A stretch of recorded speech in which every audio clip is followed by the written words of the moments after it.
भाई जी निरंतर नाम जप करते थे, तो जब वहां से लौटे तो सायंकाल समुद्र के किनारे बैठे हुए थे। एक बेंच पड़ी थी और बैठकर वहां समुद्र की तरंगे देख रहे थे और नाम जप कर रहे थे।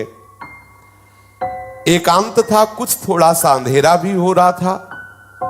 बेंच पर बैठे नाम चिंतन करते हुए समुद्र की तरफ देख रहे थे, तो अचानक देखा कि बेंच के समीप एक पारसी सज्जन खड़े हुए हैं। सफेद पोशाक, सफेद पाग बांधे हुए ऐसे खड़े हैं। बहुत देर तक भाई जी उनकी तरफ देखते, फिर नाम जप करते, फिर देखते और वो खड़े ही रहे। भाई जी ने सभ्यतावश कहा, साहब बैठ जाइए। अब वो बोले डरिएगा नहीं। भाई जी ने कहा, मैं क्यों डरूंगा? बोले नहीं, मैं कोई आदमी नहीं हूं, मैं प्रेत हूं। एक बार भाई जी को पसीना आ गया, जैसे कोई एकदम बोलेला कि तो एकदम। उसने पहले कहा कि आप डरिएगा नहीं, मैं प्रेत हूं। सुनते ही भाई जी के पसीना आ गया। मतलब एकदम अचानक किसी को भी ऐसा हो जाएगा। उन्होंने कहा, डरिएगा नहीं, मैं उन प्रेतों में नहीं हूं जो किसी का अनिष्ट कर सकूं। मेरी हिम्मत नहीं थी कि मैं आपसे बात कर सकता यदि आप ना बोलते। ध्यान दीजिए, एक प्रेत योनि भी है 84 लाख योनियों में, जिनका शास्त्र विरुद्ध आचरण बनता है, धर्म विरुद्ध आचरण बनता है, जो अधोगति को प्राप्त होते हैं। जैसे धुंधकारी के विषय में आया है कि वो प्रेत योनि को प्राप्त हुए थे, भागवत में चल। बहुत से ऐसी गलतियां हैं जो हो जाने के कारण फिर हमें प्रेत योनि मिलती है। बड़ी भयानक कष्टप्रद स्थिति होती है। उसमें बड़े अच्छे भी प्रेत होते हैं, बहुत बुरे भी, बहुत ही भयंकर कोटि के भी होते हैं। और ये स्वयं सृष्टि में कुछ खा पी नहीं सकते। नदियां बह रही लेकिन प्यासे तड़पेंगे, एक बूंद पानी नहीं पी सकते। ये जब पिएंगे जब कभी तुम्हारे ऊपर सवार हो जाएंगे, तभी ये आहार विहार कर सकते, अन्यथा नहीं। ऐसे तड़पते रहते, चिल्लाते रहते हैं। जब कोई अपवित्र और कर्महीन पुरुष फंस जाता है, तब ये उनके ऊपर सवार हो जाते हैं, उनका खून पीते हैं, उनके द्वारा जो जल भोजन आदि पाया जाता है उसको वो ग्रहण करते हैं। जो भगवान नाम जप करता है उसको स्पर्श भी नहीं कर सकते, बात भी उससे नहीं कर सकते। विश्वास करना, जो भगवान नाम जप करते रहते हैं, ये प्रेत योनि की ताकत नहीं कि उसका स्पर्श कर सके। अपना कल्याण करने के लिए बड़े संतों के जीवन में आते हैं। देखा गया पूज्यपाद सिउड़िया बाबा जी के भी जीवन में एक पाया गया कि एक बार वो वृक्ष के नीचे बैठे हुए थे, तो देखा एक प्रेत वृक्ष को हिला रहा है। बाबा की दृष्टि गई, उन्होंने सब साधकों से कहा, सावधान, यहाँ प्रेत आ चुका है। अब तो सब घबरा गए बात सुनते ही। बाबा ने कहा, पर चिंता मत करो, वो सामने नहीं आएगा, किसी को छुएगा नहीं। पर वो बड़ा उपद्रव करने लगा, कभी कुटिया में जाकर के पर्दा हिलाना, ऐसे कई तरह के। बाबा ने कहा, चलो फिर यहाँ से आसन हटा देते हैं, ये करेगा तो कुछ नहीं पर उपद्रव करता रहेगा। और तो ऐसा कई संतों के जीवन में ऐसी घटनाएं आती हैं, पर वो आपको डिस्टर्ब करने की चेष्टा करेंगे, आपको छू नहीं सकते। तो भाई जी से कहा कि मेरी हिम्मत नहीं थी कि मैं आपसे बोल सकूं, आप बोले तब मेरी हिम्मत हुई, मैं आपसे बात किया। मैं आपसे सहायता मांगने आया हूं, मेरा उद्धार कर दो। भाई जी थोड़ा हिम्मत किए, जब वो बोला आपसे सहायता करने आया, आपका मैं अनिष्ट नहीं करूंगा। मुझ में ऐसी ताकत नहीं है कि मैं यहां किसी से भी बोल सकूं। जब तक कोई मुझे बुलाएगा नहीं तब तक मैं बोलूंगा नहीं। देखो ये सूक्ष्मता की बात। जिससे कोई खड़ा है, ए कौन हो, सुनो हमसे बात करो, अब वो बात करेगा। अगर आप ऐसा ना बोले तो इसीलिए बोलने की जरूरत क्या है। जैसे आप गंगा किनारे भ्रमण कर रहे हैं या कहीं कोई ऐसा दृश्य दिखाई देता, नेत्र नीचे कीजिए, चले जाइए। आपको अगर शंका है कोई खड़ा है क्या, क्यों शंका करो, चलो चुपचाप आगे बढ़ो। ए कौन है, सुनो बात करो हमसे, तो फिर बात कर लेगा तुमसे। वो कह रहे हैं, वो प्रेत बोला, हम लोगों के लिए आदेश, पूरी सृष्टि में मैं किसी को अपनी तरफ से नहीं छेड़ सकता जब तक कोई हमें न छेड़े। अच्छा, जैसे उनकी वृत्ति मलिन होती है, तो जब तक आप अपवित्र नहीं हो, जैसे जूठे मुंह हैं, ऐसे ही सब अपवित्र हैं। गंदे आचरणों का चिंतन कर रहे हैं, उनको प्रवेश होने की गुंजाइश है। कोई न कोई ऐसी घटना करेंगे जिससे आप उनसे आकर्षित हो, वस्त्र के द्वारा या किसी आसन के द्वारा।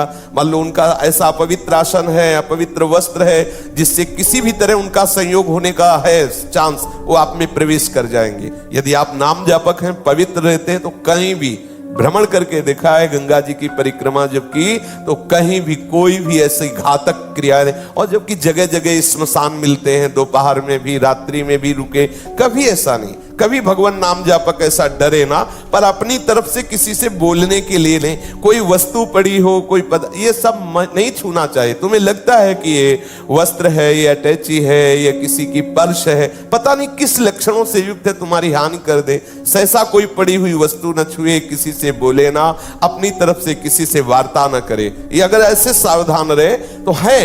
प्रकृति में है 84 लाख योनियों में एक योनि, पर कभी ऐसे सहसा किसी को वो आक्रमण करके नष्ट नहीं करते। कोई घबराए नहीं, ऐसा तुमसे बढ़कर वो नहीं है। सबसे बड़े प्रेत तुम हो। यदि आप अपने में रहो तो लाखों प्रेत आपके अधीन हो जाए। आप समझो, जहां यमपुरी की चर्चा आती है तो उन्हें प्रेतराज कहते हैं, यमराज जी को, और समस्त जीवों को प्रेत कहते हैं। भूत सर्वभूत हिते रता, सब भूत ही तो है। देखो ये 5 महाभूत है, नहीं ये भूत थोड़ी, ये महाभूत है। इनमें फंस गए, अब इनसे मुक्त हो जाओ। ये भूत है, परेशान करते रहेंगे। 5 तो लगे ही है, चूक गए तो और ऊपर इनमें छठा भी चढ़ जाएगा, और वो परेशान करता रहता है। इसलिए मैं प्रतीक्षा कर रहा था कि आप बोले तो मेरी हिम्मत पड़े। भाई जी महाराज प्रेत से बोले, तुम क्या चाहते हो? बोले, मेरे पास बहुत सी शक्तियां हैं, मैं कोई साधारण प्रेत नहीं हूं, मुझे गीता याद है पूरी। वैसे तो कहते गीता के श्लोक बोलो तो प्रेत भग जाएगा, वो कह रहा मुझे गीता याद है पूरी गीता याद है मुझे।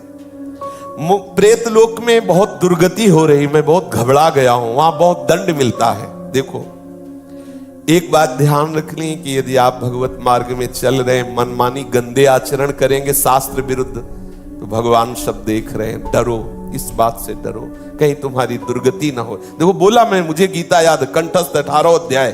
तो उन्होंने कहा कि आप तो पारसी हैं, आपका कैसे कल्याण होगा? आप किस पर श्रद्धा करते जो मैं वो क्रिया करूं आपका कल्याण हो जाए? तो उनका आप भगवान नाम कीर्तन करवा दीजिए और गया जी में श्राद्ध करवा दीजिए, मेरा कल्याण हो जाएगा। भाई जी महाराज उनसे बहुत से प्रेत लोक की जानकारियां ली। जीवन में कौन कैसे आचरण करता है, फिर मरता है तो कहां किस प्रेत योनि को प्राप्त होता है, उसने बहुत से परिचय बताए। बहुत से उन व्यक्तियों के नाम बताए जो भाई जी के परिचय के थे, मरे वो भूत बने, उनके भी बताए कि वो वहां अमुक अमुक गति को प्राप्त है। और बताया कि कुछ ऐसे भयंकर प्रेत होते हैं जिनको मतलब बस में करना बहुत कठिन होता है। अत्याचारी लोग जो भयंकर प्रकृति वाले, वो जब मरते हैं तो बहुत। अब जैसे कोई सतोगुणी है, थोड़ा साधन भजन शास्त्र स्वाध्याय करता है, लेकिन कोई भयंकर अपराध बन गया, गलती बन गई, तो ऐसी दुर्गति हो जाती है। जैसे विजय कृष्ण गोस्वामी जी के चरित्र में आता है कि वो परिक्रमा दे रहे थे, तो देखा वृंदावन में कुछ भक्तजन भंडारा कर रहे थे, तो उनको बुलाया विजय कृष्ण जी को कि आइए आप भी प्रसाद ले लीजिए। वो भक्तों का समुदाय है, 3 बजे सुबह परिक्रमा कर रहे थे, तो उन्होंने प्रसाद लिया, अपनी कुटिया में रख दिया। दिनचर्या करके जब उधर देखा तो उसमें सब गंदे पदार्थ, अभक्ष्य पदार्थ। उनका ऐसा कैसे हो सकता है कि भक्त लोग इतने सब निकृष्ट पदार्थ, और सब मल की तरह दुर्गंध आए। दूसरे दिन फिर परिक्रमा की तो फिर वो समुदाय दिखाई दिया। तो उन्होंने कहा कि आप लोग कौन हो, ऐसे अभक्ष्य पदार्थ, ऐसे गंदे पदार्थ? तो बोले हम सब प्रेत हैं। यही वृंदावन की बात। बोले आप कैसे प्रेत बन गए? तब उन्होंने अपनी अपनी घटनाएं बताई। जैसे एक बताया कि श्री ठाकुर जी के लिए जो अमनिया आता है उसको हम बिना ठाकुर जी को अर्पित किए अपने प्रयोग में ले लिए, इसलिए हमारी गति बिगड़ गई। ध्यान देना है, जैसे जो भी वस्तु मान लो मंदिर आदि में है जो प्रभु के लिए आती है, सबसे पहले प्रभु को अर्पित हो। यदि आप वस्तु आई और अपने घर ले गए, अपने प्रयोग में किए, वो अपराध है। जिनके ले आई उनको अर्पित करो, आप प्रसाद भुगता बनो, अमनिया नहीं। कोई भी पदार्थ वैष्णव को अमनिया सेवन नहीं करना चाहिए। ऐसा नंदगांव के एक पुजारी की भी बात है।